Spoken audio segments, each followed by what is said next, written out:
صدري ويسر لي أمري واحلل عقدة من لساني يفقه قولي. أما بعد.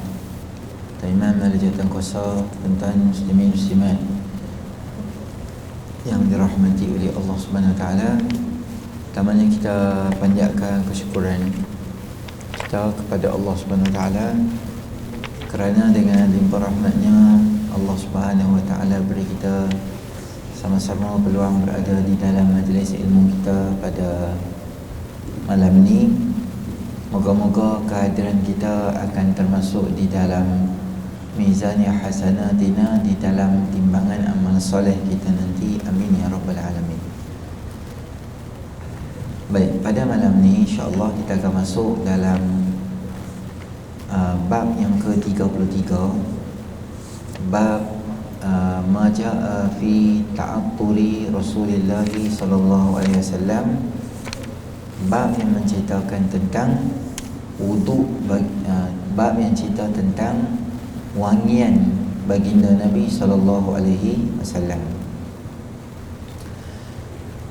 Bulan lepas saya dah cerita dekat tuan-tuan, baginda Rasulullah sallallahu alaihi wasallam ni orang yang original dia adalah wangi. Bau badan dia tu wangi dah. Kunna na'rifu Rasulullah sallallahu alaihi wasallam bi tibi rihihi. Kami mengetahui akan hadirnya baginda Rasulullah sallallahu alaihi wasallam dengan wanginya, minyak wangi yang badan Nabi yang wangi tu kami boleh bau. Maknanya badan Nabi sallallahu alaihi wasallam atau peluh baginda Nabi sallallahu alaihi wasallam ada satu wangian khusus yang Allah beri pada dia.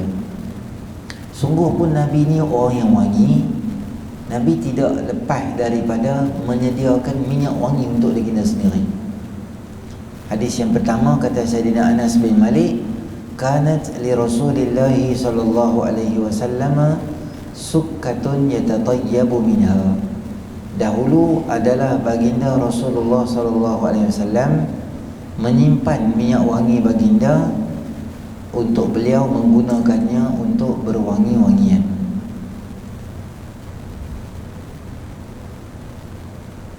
Baik. Perkataan sukkatun ini ada dua makna. Satu, minyak wangi Nabi tu nama dia adalah jenis sukkatun. Ataupun setengah ulama menyebut perkataan sukkatun ini adalah bekas, nama bekas yang diisi minyak wangi di dalam tu. Tak kiralah sama ada dia nama minyak wangi atau dia adalah nama bekas untuk simpan minyak wangi, kesemua itu merujuk kepada baginda sallallahu alaihi wasallam, orang yang ada minyak wangi dan Nabi pakai minyak wangi itu. Maka kita, tuan-tuan muslimin rahmati oleh Allah, menjadi sunnahnya kita ada minyak wangi. Seorang satu ada minyak wangi dia sendiri. Minyak wangi ni boleh digunakan untuk apa?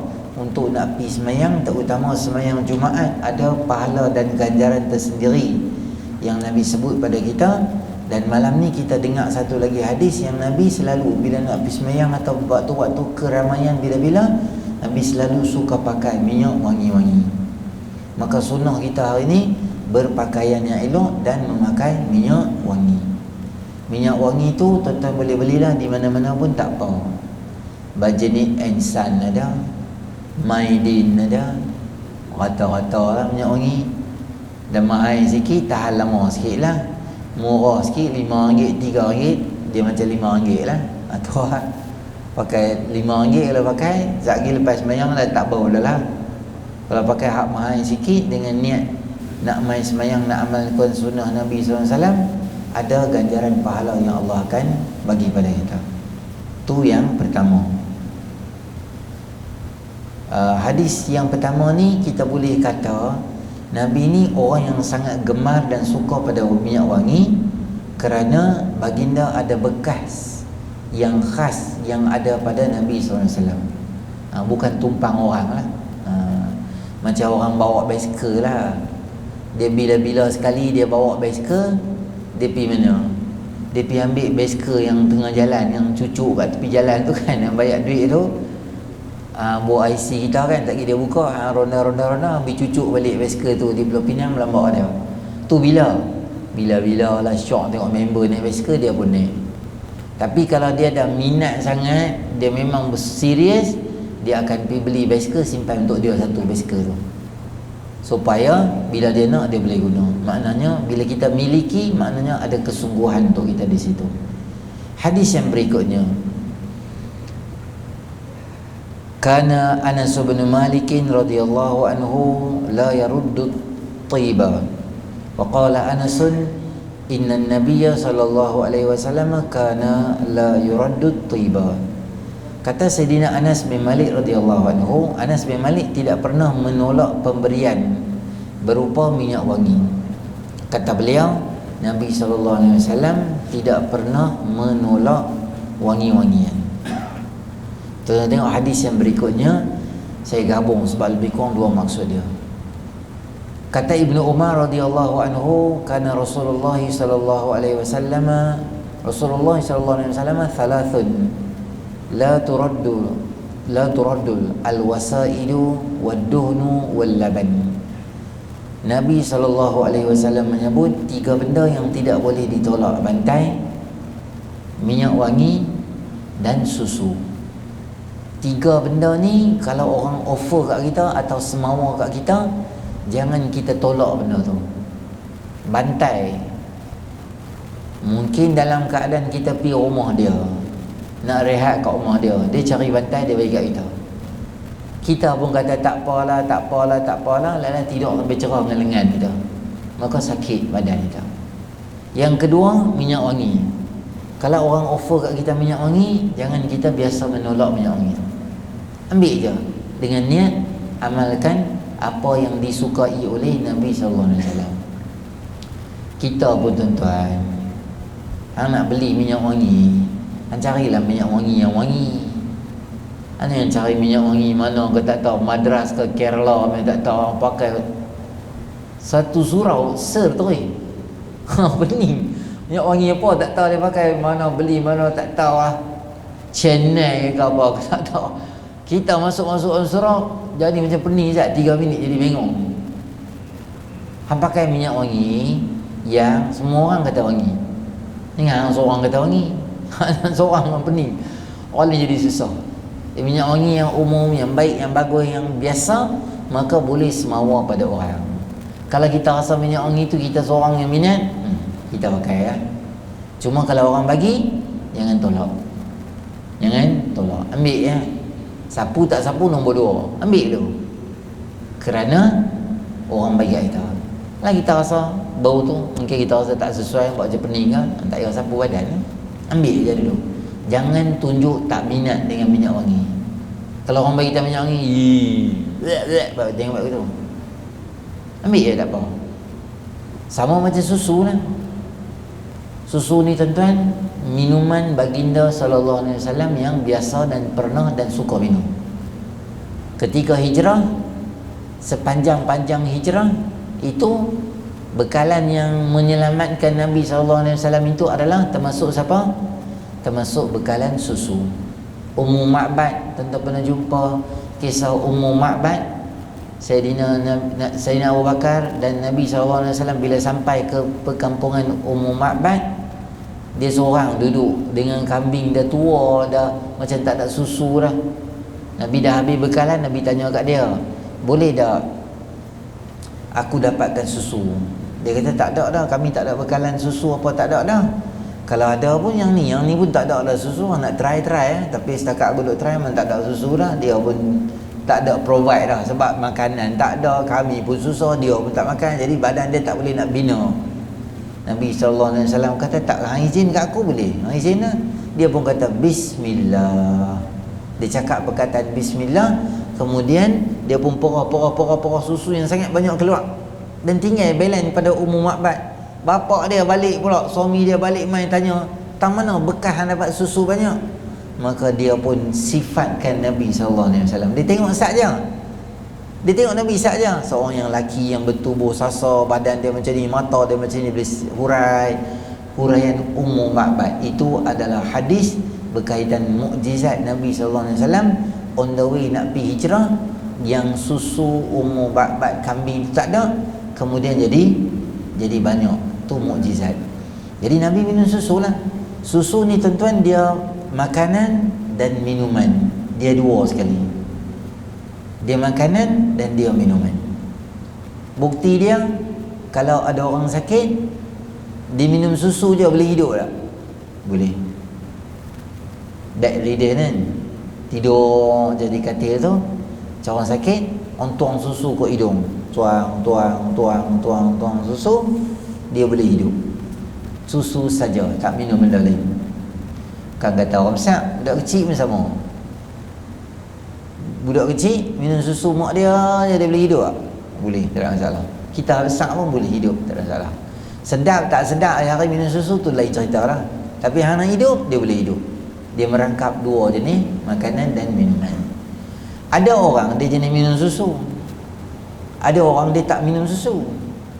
Mungkin sebab daripada kecil dia tak minum susu, atau dia ada penyakit, dia tak boleh minum susu. Kalaulah bukanlah wajib, bila benda Nabi suka ni, kalau kita pun boleh suka juga, benda tu baik untuk bagus untuk badan kita.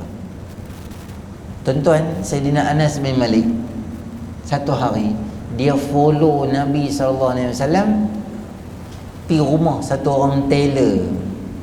Tailor tukang jahit baju, dia jemput Nabi di zaman Nabi. Nabi pergi makan, ada dalam syama'il, nanti kita jumpa. Makan selesai semua dah, dia jemput. Dia apa bawa mai kat Nabi ni macam roti, yang roti kering, bawa mai macam sup, dalam tu ada dubak,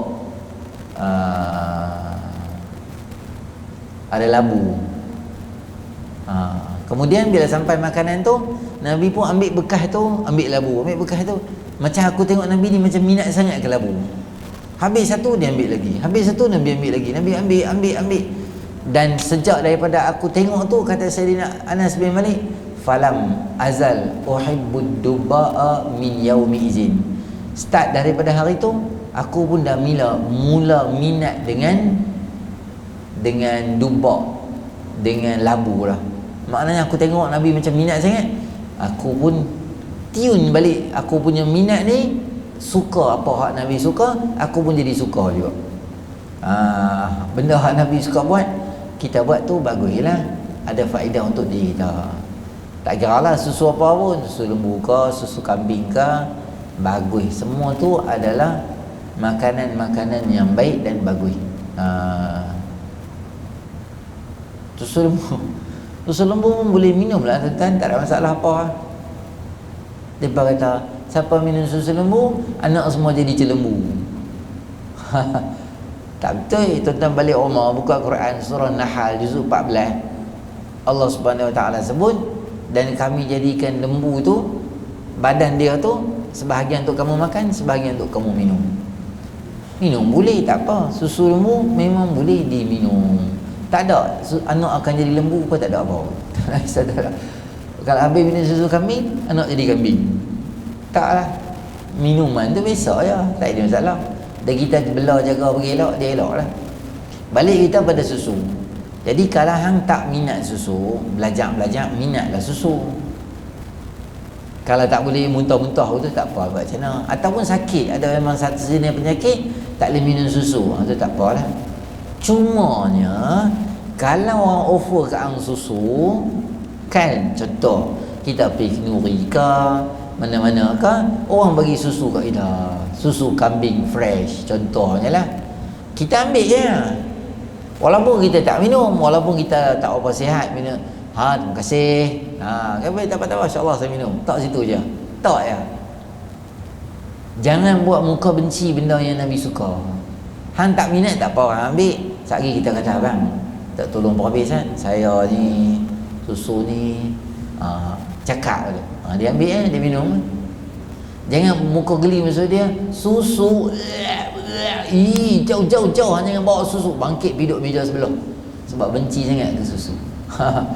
Kambing sama orang bahagian kaki ke apa, tu benda yang Nabi minat lah. Hang tak minat kambing, hanya buat muka benci dengan kambing. Terima kasih. Ni ada kambing special. Oh, special ni kambing bakar ni. Terima kasih. Tok aja dulu kat hang kalau orang bagi. Nanti hang tak makan, tak apa, hang bagi kat orang lain. Tak makan tak dosa. Dosa tak makan kambing. Tak lah. Cuma Nabi suka makan lah. Nabi suka makan. Ada benda orang Arab makan, Nabi tak makan. Contoh dhab.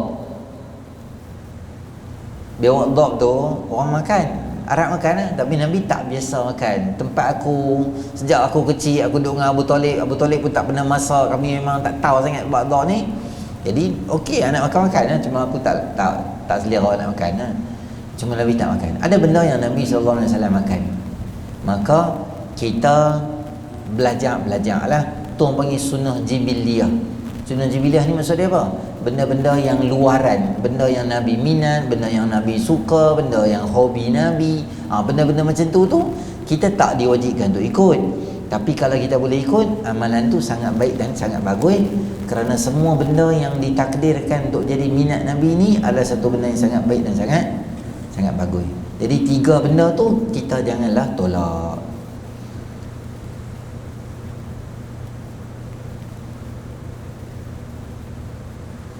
Baik. Para ulama menyebut bahawa makruh hukum dia kita menolak pemberian minyak wangi tanpa sebarang keuzuran.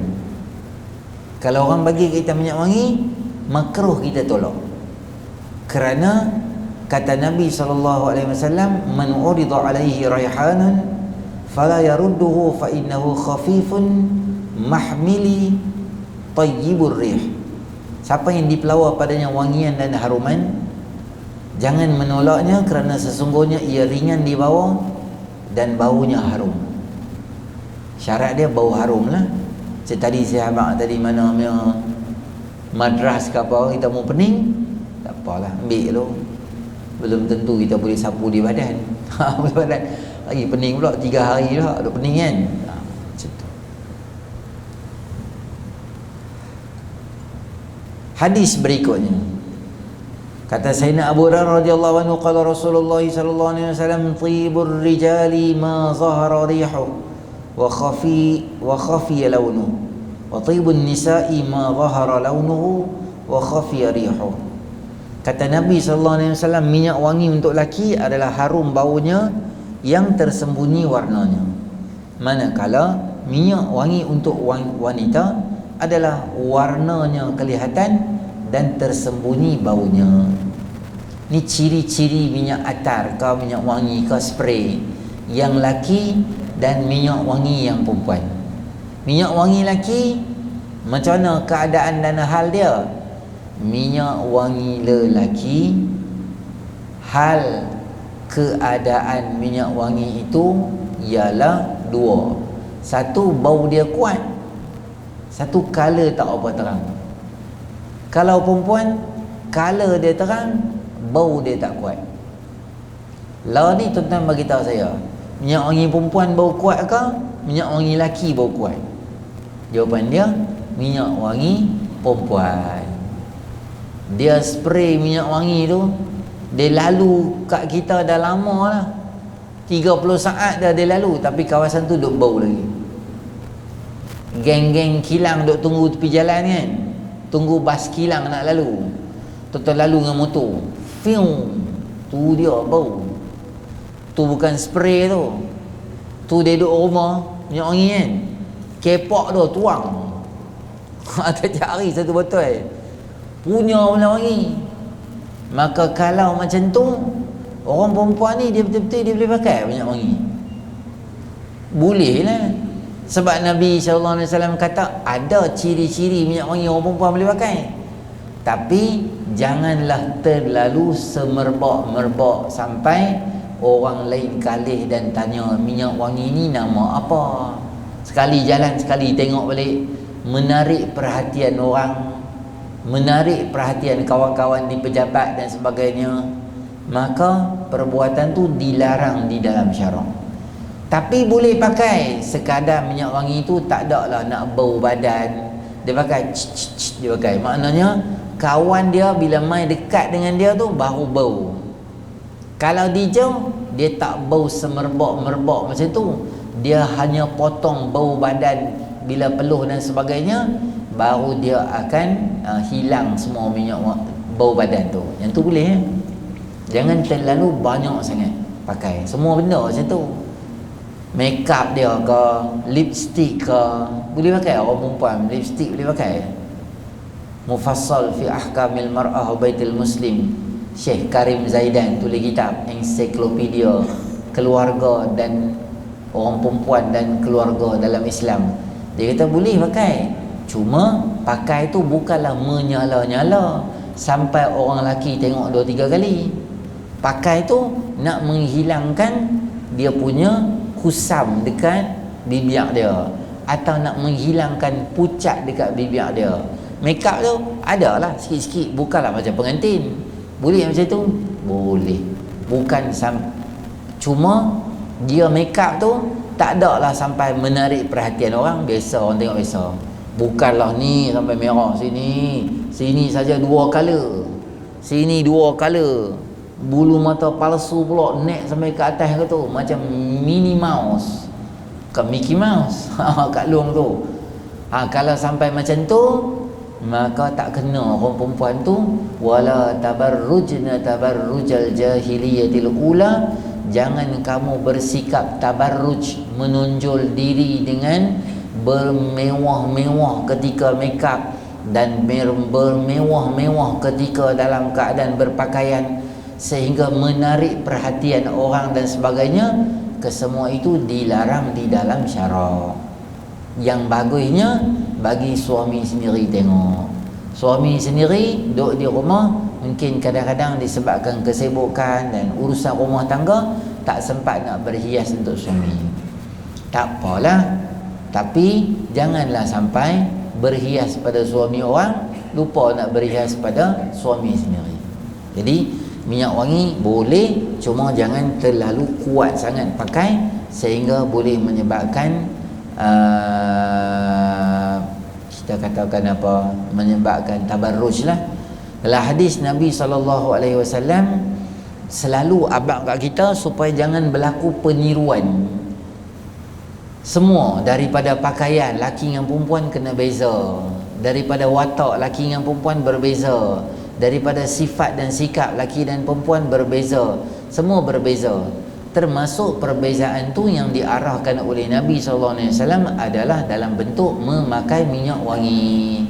Jangan meniru minyak wangi laki, jangan meniru minyak wangi perempuan.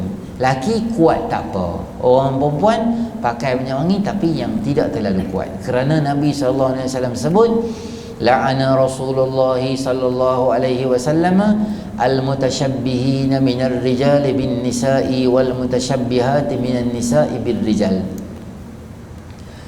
Nabi SAW melaknat mana-mana lelaki yang menyerupai perempuan, mana-mana perempuan yang menyerupai lelaki. Hatta sampai ke peringkat minyak wangi pun kalau boleh ada perbezaan di dalam Islam supaya jangan kita tiru minyak wangi kerana boleh menimbulkan tabarruj. Itu nama dia. Baik, kata Sayyidina Anas bin Malik, bukan, kata Sayyidina Uthman bin Nahdi, katanya Abu Uthman An-Nahdi, qala Rasulullah sallallahu alaihi wasallam, iza u'tiya ahadukumur raihan fala yarudduhu fa innahu kharaja minal jannah. Apabila salah seorang daripada kamu diberi raihan, yakni kemangi atau selasih, jangan kamu menolaknya. Diberi wangian, jangan kamu tolak, kerana wangian itu ia datang daripada syurga. Baik, raihan ni asal dia adalah pokok yang beraroma dan pokok yang berbau harum. Tu nama dia raihan. Kumpulan nasyid raihan tu nama kumpulan lah. Raihan ni asal dia sejenis pokok yang ada bau yang wangi. Dan kata Qadhi Iyad, mungkin juga dimasukkan dalam hadis ini adalah semua jenis wangian boleh diklasifikasikan sebagai raihan. Bukan nama raihan saja, apa saja wangian, maknanya wangi ni asal daripada syurga. Bila kita berwangi, kita rasa seronok. Kita nak pergi beli minyak wangi, kita nak beli sabun pun, sabun basuh ke, nak beli softline ke, nak beli jenama apa-apa, kita tengok yang mana yang paling wangi. Bukan kata minyak wangi ya. Semua benda kalau boleh kita nak wangian. Kerana wangian ni adalah sebahagian daripada naluri manusia. Kalau tuan-tuan masuk kat masjid, tuan-tuan masuk dekat satu-satu tempat tu, kita rasa wangi, kita rasa selesa, kita rasa seronok nak pergi kawasan tu. Tapi bercanggah dengan fitrah, kalaulah kawasan tu dia bau busuk, kalau tempat tu tak syok, tak baik dan tak bagus, maka kita akan rasa tak selesa. Contohnya tandas lah. Tandas tu memanglah tempat yang tak wangi. Tapi kalau orang jaga tandas tu bagi elok, kita masuk kita rasa selesa sangat. Tapi kalau kita masuk dalam tandas tu, mungkin ada orang yang tak flush ke, ada najis di sini dan di sana, maka bau busuk tu dia merimahkan kita. Walaupun kedai makan tu cantik, walaupun masjid tu cantik, tapi bila tandas dia macam tu, kita rasa macam tak syok nak pergi kat masjid tu, atau tak syok nak pergi surau, atau tak syok nak pergi ke kedai makan tu. Wangian ni adalah sebahagian daripada naluri manusia, dan itu adalah sebahagian daripada nikmat syurga yang Allah akan bagi nanti esok di akhirat, di mana di modified badan manusia tidak ada lagi tandas. Dalam dunia ni satu tempat, dalam dunia tak ada tempat yang tak ada tandas. Istana Sultan Brunei ada 360 bilik. Satu hari satu bilik yang tidur pun 1 tahun dan takkan habis bilik tu. Punya luas istana dia. Istana dia ada tandas tak? Ada leceh kalau tak ada tandas. Tuan-tuan pergi White House, dapat jemputan daripada Joe Biden, Mak Biden jemput, contoh lah. Lepas tu kita kata dia, can I go to toilet? Dia tu kata, sorry sir, we have no toilet right here. Kita tak ada tandas. Aduh leceh tu, White House tak ada tandas. Hanya kata White House, pondok kecil ke apa, tandas ni dia mesti ada. Sebab dunia hang hebat tak mana pun, nama kata manusia, binatang dia mesti pergi tandas. Kencing dah kita makan, kita minum, dia mesti pergi tandas. Maka tandas ada. Di akhirat dalam syurga tak ada tandas. Datuk macam mana ustaz? Sebab kita makan dia tak jadi kencing. Sebab kencing tempat kotor, tak ada tempat nak buang yang kecil, tak ada. Sebab dalam syurga semua tempat hebat. Nak buang yang besar tak ada. Maka dimodify badan kita, diubah sistem pencernaan usus dan sebagainya, dia akan tukar menjadi peluh yang wangi. Tukar menjadi peluh yang wangi. Makan, minum air banyak mana pun, tukar jadi peluh wangi, seronok je dalam syurga. Tak payah main kuliah. Tak payah main kuliah. Tak payah bawa kitab, tak payah main kuliah subuh, tak payah bangkit qiyam mulai, tak payah apa semua boleh dalam syurga tu boleh. Arak boleh. Apa nak buat semua boleh. Bukan arak macam ni. Sini cik ayamnya arak. Arak tu la yusaddauna anha wa la yunzifun. Tak pening, minum tak jadi sir. Saya nak bagi tahu dekat tuan-tuan. Ajar kan, dah terlajak cakap ni. Boleh tak saya nak minta tolong kat tuan-tuan?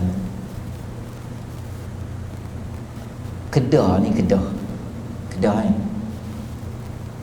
Depa ada buat satu benda yang baik dan bagus. Apa dia? Dia tak bagi judi tu, dia tak bagilah. Judi tu bukan agama tau. Judi tu dia sosial. Kalau buat agama pun ada. Maksudnya dia umum, dia bukan benda baik lah. Jadi saya cadang kalau pihak tuan-tuan yang sendiri-sendiri lah, tuan-tuan ada syarikat ke, tuan-tuan ada NGO ke, tuan-tuan ada biasa-biasa ke siapa saja, tuan-tuan kalau boleh, saya minta siapa yang pandai buat poster, kita buat satu poster. Contohnya up dekat status ke IG ke TikTok ke, tuan-tuan ada akaun apa-apa, up di situ kata kami menyokong penuh. Menyokong apa? Bukan menyokong orang yang buat, bukan menyokong parti yang buat, bukan. Menyokong tindakan nak mengurangkan atau nak mengelakkan orang nak berjudi ni. Apa saja tindakan, kita sokonglah benda tu. Sebab benda tu baik dan bagus. Saya cadang dah dekat beberapa orang yang sepatutnya lah Bagusnya tuan-tuan nak implement benda ni yang sangat baik dan bagus, tahu apa dia? Kita pergi jumpa, kalau boleh jumpa non-Muslim lagi bagus. Yang mana?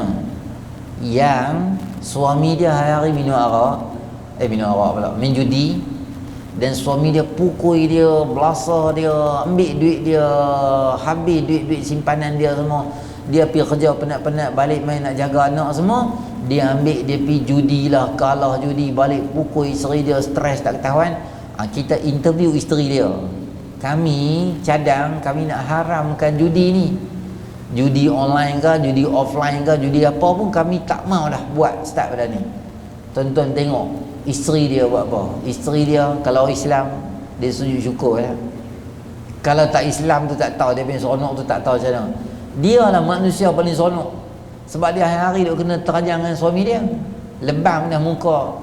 Judi ni dia hilang duit, stres lah tuan-tuan. Duit tak ada ni jadi stres. Duit tak ada RM1, RM2 tak apa, hilang sekali 300, 500, 700, 1000, 2000 hilang gitu je. Balik main dia tak tahu nak belasah siapa, belasah keluarga dia. Maka tindakan tu baik dan bagus. Jadi kita menyatakan sokongan, bagus kami sokong. Bukan sokong orang yang buat, bukan sokong parti mana yang buat, bukan sokong NGO individu dah. Kita sokong perbuatan yang menghalang lah, supaya benda tu tidak dibuat. Judi ni tak payah tafsir tuan-tuan.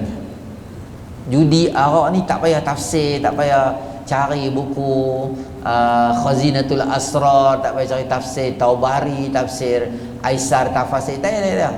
Terjemah ya. Innamal khamru wal maisir wal ansabu wal azlamu rijsun min amali syaitan. Terjemah ya.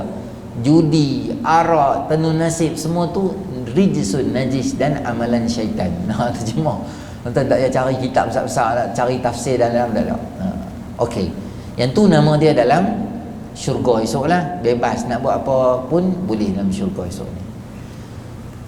Baik.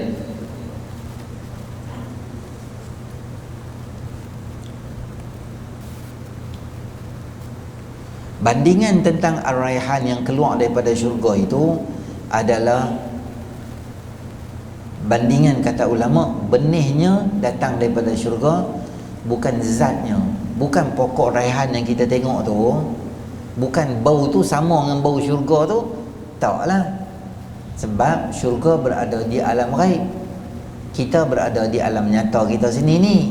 Jadi kata para ahli ulama, bau tu yang syurga tu simbolik pada kita bahawa berdemikian itulah syurga, wangi, benda elok, benda seronok, benda macam tu. Setengah ulama tafsir bahawa semua yang Allah cerita dalam Quran tu adalah sekadar otak kita boleh nampak benda tu. Kerana kalau syurga ni, kalau cerita dekat kita ni, kita tak boleh imagine. A'dadtu li ibadiy salihin ma la ainun ra'at wala uzunun sami'at wala khatara ala qalbi bashar. Aku sedia kat manusia syurga ni yang satu mata pun tak pernah tengok, telinga tak pernah dengar, dan tak pernah dilintas, maknanya tak pernah terbayang atau tak pernah imagine syurga yang hebat macam ni. Dah tu Allah cerita dalam syurga ada sungai mengalir, yang tu yang ni, itu adalah gambaran maksimum yang otak kita boleh bayang. Kalau gambaran sebenar Allah cerita kita dalam Quran, kita tak boleh bayang lah. Macam mana syurga ni, macam mana kita tak tahu.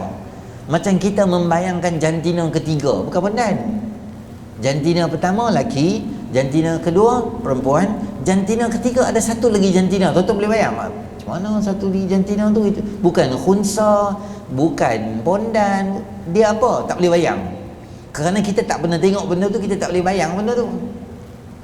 Jadi benda yang Allah cerita dalam syurga sekadar ada sungai, kita boleh bayang satu kawasan cantik ada sungai yang tu yang ni, okey, itu gambaran maksimum kita boleh imagine. Kalau sebetul-betul syurga tu kita tak boleh bayang, sebab kita tak pernah tengok. Sebab tu orang putih dia buat gambar robot ke, binatang pelik ke, semua benda pelik-pelik yang orang putih buat lah, robot jahat ke apa ke, dia mesti ada mata, dia mesti ada telinga, dia mesti ada mulut, dia mesti ada tangan. dia ada kaki. Basic dia mesti ada. Mulut macam dia, ada gigi ke apa, tapi dia mulut. Mata ada mata pelik lah macam tu, keluar apa ke binatang apa, tapi mata. Kerana manusia dia tak boleh bayang satu benda yang dia tak boleh tengok. Dia tak pernah tengok, macam mana nak bayang benda tu? Dia boleh bayang robot macam ni. Mesti robot tu mesti ada mata, robot tu mesti ada telinga, robot tu mesti ada tangan. Dia jalan, kaki dia tak ada, dia pakai roda gitu. Itu bayangan yang manusia boleh buat. Canggihnya mata, canggihnya telinga, dia boleh improve lagi. Tapi benda tak pernah tengok, kita tak boleh bayang. Balik cerita syurga. Syurga kita tak tahu, macam mana kita nak bayang? Maka Allah bagi kat kita ada benda yang seronok lah. Sungai ni bukan seronok untuk orang Arab ya, sebab dia pada musim panas. Kita pun seronok sungai. Seronok lah sungai, pergi mandi sungai. Budak-budak lagi seronok. Kita pun seronok pasal paling tak ada bau kaki berendam, ada ikan lalu. Kita rasa macam senang, kita rasa macam seronok. Sebab bayangan dalam syurga tu, ayak tu dia menggembirakan orang. Dan ayak ni juga adalah sumber kehidupan.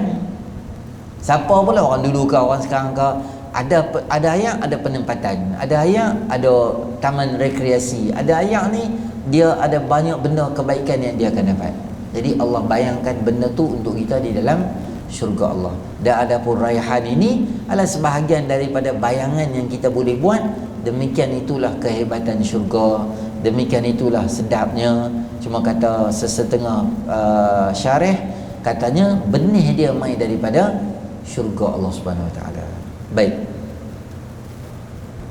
Allah jadikan wangian tu, haruman di dunia ini adalah untuk mengingatkan manusia tentang haruman dalam syurga, agar semangat untuk beramal di dunia supaya dapat nikmat di akhirat. Oleh itu haruman di dunia tak lebih daripada sekadar contoh bagi haruman yang sebenar dalam syurga. Bukan betul dah, bayangan supaya kita dapat satu gambaran. Lagi kata Nabi SAW, kata Ja'far bin Abdullah, uritu baina yaday Umar bin Al-Khattab radhiyallahu anhu fa'alqa jarirun rida'ahu wa masya fi izarin faqala la khuz rida'aka faqala Umar lil qaum ma ra'aitu rajulan ahsana suratan min jarir ala ma balaghana min surati Yusuf alaihi salam. Aku dibawa menghadap, kata Sayyidina Jarir bin Abdullah, aku dibawa menghadap Umar Al-Khattab. Lalu aku meletakkan pakaianku dan berjalan hanya dengan memakai kain sarung. Sayyidina Umar berkata, bajumu, pakailah bajumu.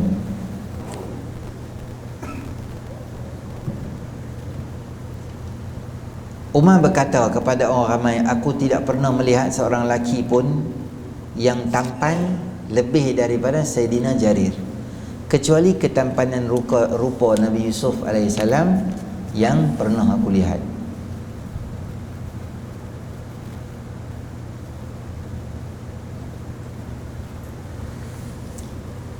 Baik, tuan-tuan, kisah ini adalah berkaitan Sayyidina Jarir bin Abdullah. Dia kata, aku satu hari pergi jumpa Nabi Sayyidina Umar radhiyallahu anhu, tapi baju aku ni aku buka, aku letak di atas bau aku ni, pegang baju dia tu.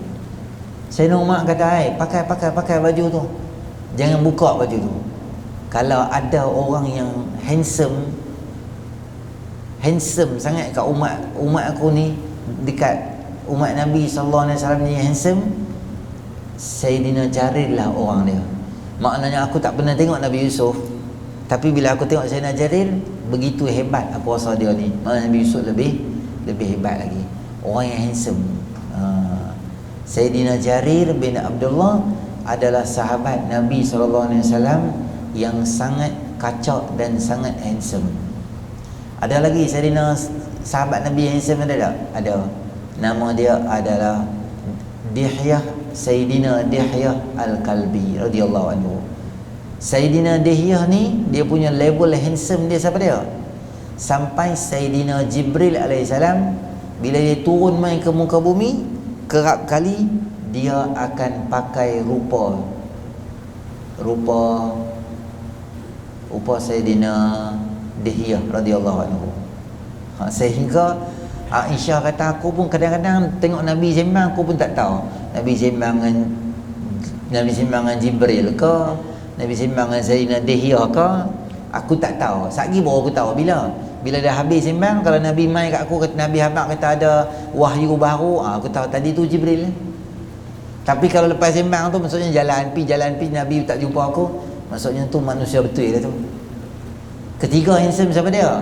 Sayyidina Urwah bin Mas'ud radhiyallahu anhu. Kata Nabi sallallahu alaihi wasallam, pada malam Isra' dan Mi'raj, aku melihat Nabi Allah Isa alaihi salam. Muka dia sama macam Sayyidina Urwah. Tuan-tuan bayang tengok. Depa sahabat-sahabat duduk macam tu, Nabi balik Isra' Mi'raj, Nabi kata, "Hantau muka Nabi Isa macam hang tau." Allah, tuan-tuan boleh bayang tak kita rasa macam mana? Kita kalau muka orang habaq muka macam Fatah Amin, tengok belagak tak mampu padahal dia macam patah balik je pun. Bukan isa mana pun, saja orang puji gitu. Kalau macam artis kita sonok, Sayyidina Urwah bin Mas'ud, Nabi kata muka hang macam Nabi Isa. Nabi Isa handsome lah tuan-tuan. Nabi Isa, Nabi yang handsome Allah bagi kat dia. Itu antara orang handsome. Lagi Nabi SAW, Nabi handsome lah, Nabi paling handsome lah. Up pada Nabi Yusuf lagi.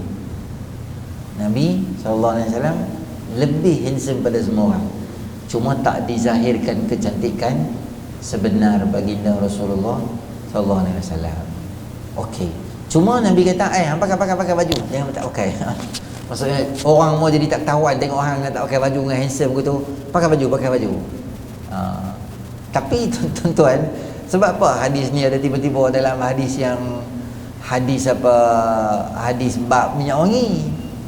Padahal hadis tu dia tu kata Imam Bajuri rahimahullah ta'ala, katanya tidak ada kaitan di antara hadis ni dan minyak wangi bab kita ni. Ini mungkin, kata Imam Bajuri dalam Mawahib Ladunia syarah kepada Syama'il Muhammadiyah, katanya ini mungkin kesalahan, typing error, tersilap masuk bab, kata Imam Bajuri rahimahullah ta'ala. Setengah ulama kata tak, Imam Tirmizi memang dia sengaja masukkan bab ni kerana kebiasaannya orang handsome ni dia wangi. Dia pun nak kata bab tu okey juga. Orang kata kebiasaannya orang handsome ni wangi. Tak tahulah, ulama lah bab. Orang bau badan ni kadang-kadang dia tak perasan kot. Tak tahulah, mungkin dia bau badan dia tak tahu. Dia bau ketiak ke apa. Ada orang dia tak tahu, dia kena abang dia. Padahal bau ketiak, dia ingat dia tak tahu, dia ingat dia okey. Orang Arab dia jaranglah pakai deodorant, mampu hang duduk tepi Pak Arab. Kita naik bas dengan dia. Saya ni kategori tinggi lah juga. Kawan-kawan kita hak duduk Malaysia ni semua rendah-rendah. Naik bas dengan Pak Arab berdiri, Pak Arab angkat tangan dekat ketiak, hang betul-betul duduk tepi ketiak dia. Kalau seorang tak apalah, dikelilingi ketiak Arab. Tengok, turun bas tu bengong saat 2 minit, baru dia okey balik. Sebab negara Mesir tak utamanya, dia cuaca jenis kering, dia jenis tak peluh, tak melekit-lekit lah di badan. Jadi kadang ni mandi musim sejuk, memang tak mandi dah, seminggu sekali baru mandi. Dia jadi bau lah kadang-kadang kan. Macam tu. Baik, nanti insyaAllah kita akan tengok bab yang berikutnya adalah cara Nabi SAW bercakap dan berbicara pada bab yang berikutnya, insya-Allah. Baik, satu saya nak bagi tahu kat tuan-tuan, antara waktu-waktu yang disunatkan kita pakai minyak wangi, antaranya adalah pertama pada hari Jumaat, masa kita main semayang tu. Yang kedua pada hari raya. Yang ketiga ketika anda ihram, yakni sapu di badan, bukan di pakaian. Sebelum niat pakai semua, siap semua dah boleh. Ketiga, menghadiri solat berjemaah atau apa-apa function yang melibatkan orang ramai, termasuk majlis kerajaan, majlis tadarus atau bersama dengan isteri. Semua tu benar-benar sunat yang kita perlu sunat kita pakai minyak wangi, antara sunnah Nabi SAW. Baik, itu saja. Kita jumpa dalam masa dia akan datang. Lepas isyak tuan-tuan ada tahlil, ada jemaah kita ibu dia meninggal dunia, Kita doa moga Allah Subhanahu Wa Taala beri keampunan dan tempatkannya bersama orang yang soleh dan solehah insya-Allah. Auzubillahi minasyaitonir rajim. Bismillahirrahmanirrahim. Alhamdulillahirabbil alamin. Wassalatu wassalamu ala asyrafil anbiya'i wal mursalin wa ala rasulil ma'in. Allahumma anfa'na bima 'allamtana wa 'allimna ma yanfa'una wa zidna 'ilma. Rabbana atina fid dunya hasanah wa fil akhirati hasanah wa qina adzabannar. Sallallahu ala sayyidina Muhammadin nabiyil ummi wa ala alihi wa sahbihi ajma'in. Alhamdulillahirabbil alamin.